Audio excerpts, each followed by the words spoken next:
আসসালামু আলাইকুম। রাওয়ালপিন্ডি টেস্টে পাকিস্তানের বিপক্ষে ঐতিহাসিক জয়ের দেখা পেয়েছে বাংলাদেশ। পাকিস্তানকে প্রথমবারের মতো টেস্ট হারানোর ম্যাচে ১৯১ রানের ইনিংস খেলেছেন মুশফিকুর রহিম। এমন ইনিংস খেলে ম্যাচ সেরাও হয়েছেন অভিজ্ঞ এই ব্যাটার।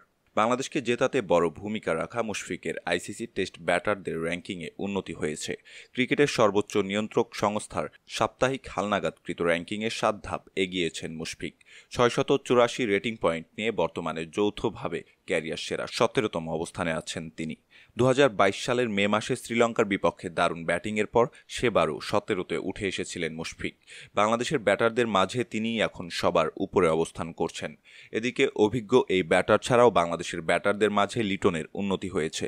প্রথম ইনিংসে ৫৬ রান করা বাংলাদেশের এই উইকেট কিপার ব্যাটার ২ ধাপ এগিয়েছেন। ৬২৭ রেটিং পয়েন্ট নিয়ে ২৭ নম্বর পজিশনে উঠে এসেছেন লিটন।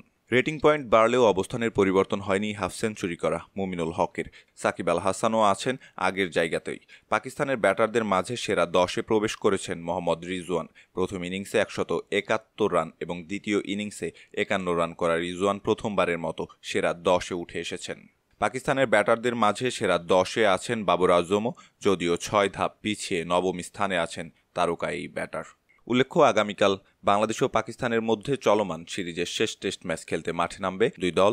রাওয়ালপিন্ডি ক্রিকেট স্টেডিয়ামে ম্যাচটি শুরু হবে আগামীকাল বাংলাদেশ সময় সকাল ১১টায়। চলুন দর্শক, দেখে নেওয়া যাক কেমন হতে পারে দ্বিতীয় টেস্টে বাংলাদেশের সম্ভাব্য একাদশ।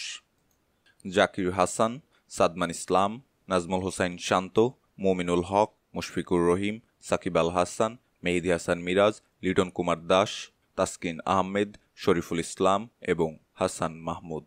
সম্মানিত দর্শক, এই ছিল আমাদের হাতে থাকা সর্বশেষ ক্রিকেট আপডেট।